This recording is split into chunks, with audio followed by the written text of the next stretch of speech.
What's up, guys? Welcome back to the channel and welcome back to Tesla Talk Tuesday. We got Aston chilling right here with us, but earnings are tomorrow. That's right, Tesla earnings are tomorrow after hours, so be on the lookout for those. But there have been interesting things. So obviously there was the end of quarter push, which is what they always do in this typical, but hey, what's up, bud? Come here, say hi. This is Aston. But there have been some pretty big changes. So there have been some range updates for some of the vehicles. I think the long range performance Model S is now like, I want to say it was 387. I don't know if I have that number exactly right, but over 380 miles of range, which is fantastic. The long range is, as you guys know, is over 402 miles. So it's cool to see them bumping the performance range. Now, Tesla Model Y 7-seater, that should also start coming out soon as an option. If you look at their website, at least in the past, if not now, it was sort of grayed out. So it was going to be an option, but it wasn't yet an option. So people have been waiting on that. That was kind of the whole point of the Model Y, I feel like, over the Model 3, was to have that extra row. But I'll be curious to kind of see that in person at some point, because it doesn't seem like there's going to be too much more like height because the roof slopes back. So like my Model S had 7 seats, but it wasn't really that usable unless you had kids under, like, I don't know, 6, 7 years old or younger. But either way, it is neat to have, a 7-seat configuration other than just the typical 5 that, well, I guess technically the Model X has a 7-seat configuration, but it's a very expensive car. So if you can get the Model Y with 7 seats, that would be fantastic. Now, also the Model 3s, those have officially, I guess, had the 2021 refresh. So they now come with the chrome delete, so the black trim, similar to the ones that were being made in China at the Shanghai Gigafactory. New center console. I think some new wheels are an option. So all of those things are obviously being rolled out now as well. One interesting change, not necessarily for the better, is that Tesla is getting rid of their 7-day return policy. So before, what you could do is just order a car online. You got the car, drive it for 7 days. If you didn't like the car, you could return it, no questions asked. We've gotten rid of that. So my suggestion is just schedule a test drive at a local, I don't think they do them out of service centers, but like they have the showrooms or whatever.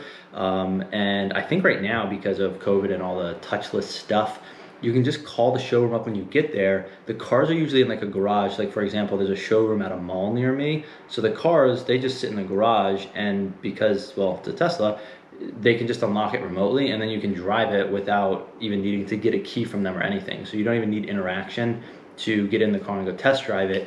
I test drove a Model 3 when I was down in Tampa, Florida, and I test drove a performance Model S with the 2.3 seconds 0 to 60 down in Florida. Both of which, just walk into the showroom and say you want to test drive them. No questions asked. They don't pressure you to just buy one afterwards. It's fantastic. So much better than a normal dealership. But they're getting rid of the 7-day return policy. So I would highly recommend at least test driving one of those cars. Rent it on Turo. See if you can borrow it from a friend. I don't know, anything like that. What I will say, though, is they are awesome vehicles. Some quality control issues, but overall awesome vehicles. Very fun driving experience. So I don't think you're going to regret it. If you're thinking about getting one and you have interest in getting one, they're amazing cars. Supposedly, Tesla's also considering building a battery factory in Indonesia.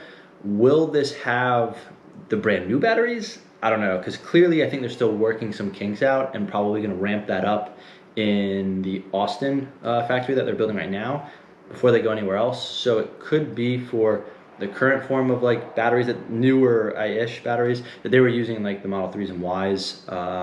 So I don't really have too much information on that, but it looks like they're ramping up. Now, these batteries could also be sold to other people, which would be a whole like other revenue stream for Tesla, which would be awesome for shareholders, because, well, any more revenue streams is just icing on the cake at this point. I mean, they're crushing it with auto sales, but with these new battery technologies, if they can license or just sell these batteries to other auto manufacturers, for example, imagine if they were the battery supplier for like all other EV companies. They could build their own platform, whatever they wanted, but they use Tesla batteries because they're just so much better. That would be huge. That would be billions of dollars in revenue. So I don't know, interesting possibilities. And I don't know if this Indonesia battery factory is going with building cars as well, or if it's truly just like build batteries there and then I don't know what they're doing with the batteries, but interesting situation and interesting potential revenue stream. Now, if you've heard of Karma, I believe the car they have out is a hybrid vehicle right now, but they've apparently announced that they're doing an all-electric version of, I think it's the Revero, that will start at $80,000. So obviously that is on the high end of things. That is now higher than the current Model S long range, which, as you know, I think I talked about this in the last video. If I didn't, it happened within the last week. Elon dropped the price to $69,420. So yeah, interesting price choice, but that is what he's done. But Karma has come out and said that their car will be priced at $80,000 for their all-electric version. So interesting stuff. Who knows how good it will be? Obviously, specs are all specs on paper until they actually can make a production vehicle. But $80,000 is pretty steep, especially when you're competing with companies like Tesla and Lucid. Some really cool stuff is that with the Tesla new battery technology, there's actually some tests that are coming out that's saying these batteries could actually last closer to like 2 million miles, which is insane. That means the life of these vehicles, the batteries are probably going to outlast pretty much any other component, which is fantastic because, well, if you think about most other cars, it's the engine or transmission that go first. And when that goes, that's the most expensive piece on the car to replace. Getting a brand new engine is what's expensive. So if you have the engine, which now outlasts all the other parts on the car, you can replace those other less expensive parts and keep use a car much longer. It makes the useful life of that car that much better. So if these batteries can actually last 2 million miles on these batteries, that would be huge because it means that you can just do sort of less expensive fixes to a car and keep it on the road that much longer. It makes the purchase of an electric vehicle, I guess, that much more of a no-brainer, especially from a longevity and money-saving standpoint. Instead of the car lasting 5 to 10 years before you need a new engine or transmission, which basically just sinks the whole value of the car and makes it not worth it to fix the engine. At this point, if you have batteries that last for 2 million miles, you can just, you know, get some new parts on the car that might be rusting or corroding and fix those body panels and whatnot, and the car just keeps on driving. So very cool stuff, and I hope that's the case.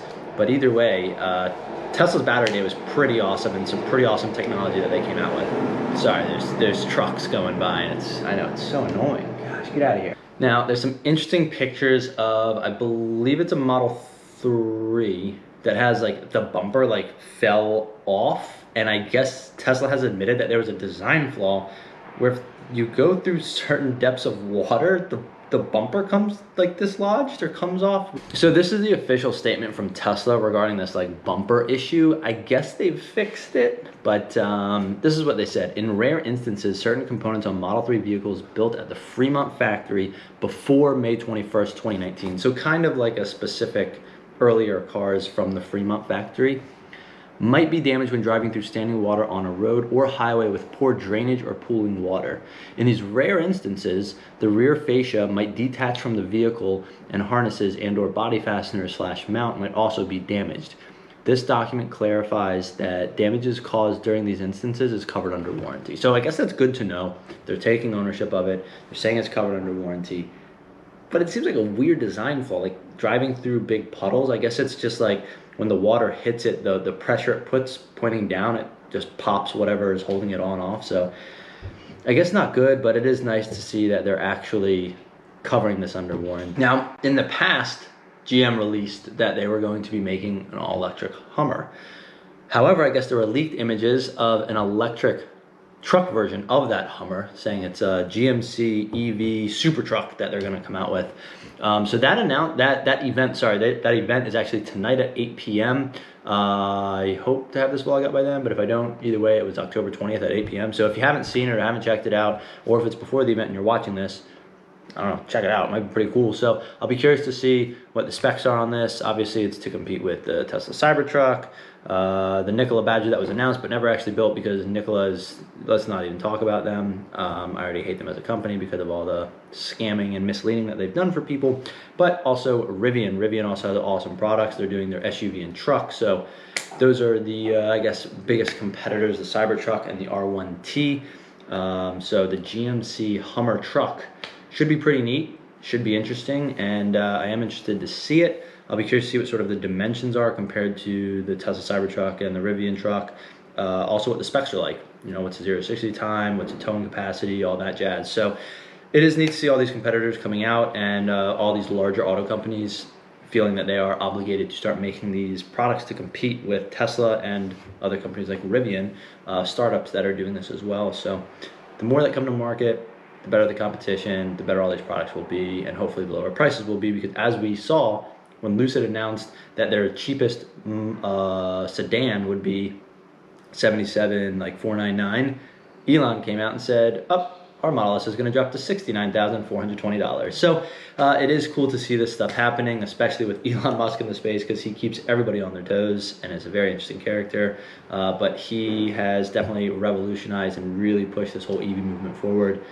It's a completely different driving experience. It is a ton of fun, but there is also something to be said about a manual V8 Aston Martin Vantage. So I do love my new car. It is fantastic, but I do miss my Tesla as well. There's just two completely different driving experiences, both of which I really love, and I cannot wait to get back into a Tesla. More specifically speaking, the Cybertruck, when that comes out, I technically have two on pre-order, but I'm not gonna buy two for myself, obviously. So we'll see what happens when they actually come out, but I am very excited. Tri-motor version, 0 to 60 in 2.9 seconds, over 500 miles range. I mean, it's gonna be pretty nuts. So very excited for that, but that is gonna be it for Tesla Talk Tuesday. If you guys enjoyed it, please give it a thumbs up and subscribe to the channel. We'd really appreciate it. It would really help me out. But until next time, guys, thanks for watching.